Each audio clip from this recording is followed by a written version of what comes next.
All right. I don't think I've ever seen you speak very positively of DLSS's performance mode, and yet it seems very popular amongst the less technically inclined, so Steam users, for example. Is this a case of people taking the positive reception, the higher quality preset of DLSS to be true of DLSS in general, or do you think DLSS performance mode has some use cases? So you've said good things about DLSS quality mode, and then not so great things about the DLSS performance modes. But, yeah, I mean, I generally wouldn't recommend the performance mode if at all possible, but I mean, if you've got a game and you've got a really low-end GPU, like what would be a slow GPU that you can actually use with DLSS, I don't know, a 2060 or 3050, something like that. If that's running at 3050, let's go with. If that's running at 30 FPS in a game, you already have, tried out various different quality settings. The performance mode, it's still an option. It's better than nothing, right?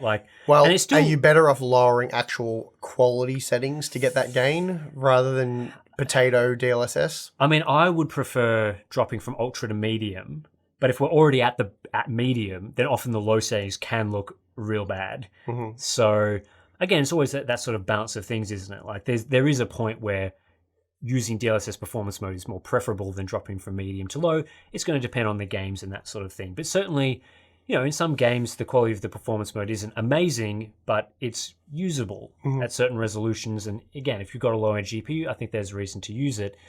But yeah, I think some of it does come down to sort of, again, DLSS is hard to analyze because the visual quality changes significantly depending on the resolution and the quality settings and even the games that it's integrated in. So there's a lot of best case scenarios you can use to look at how DLSS performs and what it looks like that don't apply in other situations. For example, if you're testing 4K and you're saying, oh, DLSS looks great, but then everyone's using it at 1080p, that doesn't align because the 1080p quality is a lot worse than at 4K. And so that also holds true for quality versus performance mode. So maybe there is some sort of, the positive feedback about, most people primarily test 4K quality mode or 4K, the higher sort of presets, that people sort of go, oh, well, DLSS is good, therefore me gaming at 1440p or 1080p, I'm going to use performance mode because DLSS in general is good. But I think if you want to, get into a more detailed analysis, it doesn't really hold up very well. I don't think that matters anyway, though, because they're not being misled. No. They're buying the product because that's a good feature, but it may not necessarily be good for what they want, where you could say they were sort of misled in that sense, but it is still in general, saying DLSS is good, I think is true because there are still plenty of use cases and plenty of realistic use cases across all the GPUs where DLSS is very good.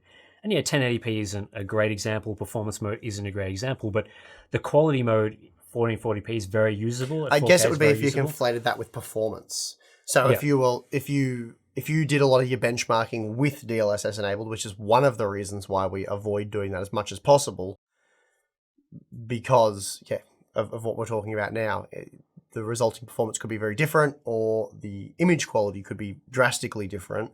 So native is king for that reason. Yeah, I mean, you're not testing apples to apples, so it's poor testing. But I mean, I think obviously there's people that don't notice the visual artifacts from the performance mode. That's another factor. There are people who genuinely don't notice those things, which is fine. And also, DLSS being temporal upscaling, if you are just pausing and looking at a static scene, like you're walking around this in the world, you stop and you look at something and you're testing all the different modes to see what looks really good, then the performance mode tends to look almost identical to the quality mode when you're not moving. So you've just got it static on something. And I guess some people may choose to use the performance mode based on that. When you're playing the game, you're walking around or running, or it's a driving game, you're driving around, you'll start to notice all the instability and the shimmering and those sort of issues, which is why we don't recommend the performance mode. So again, it's a very complicated topic as to why someone may or may not choose to use that feature. But I don't think the performance mode being not great, I don't think that should take away from DLSS as a feature. No, we would officially say it depends. Yeah, it's kind of like you can kind of ignore it because the quality mode's good, so you don't even need to. It's like performance mode, whatever, it doesn't matter. The quality mode's good, so yeah.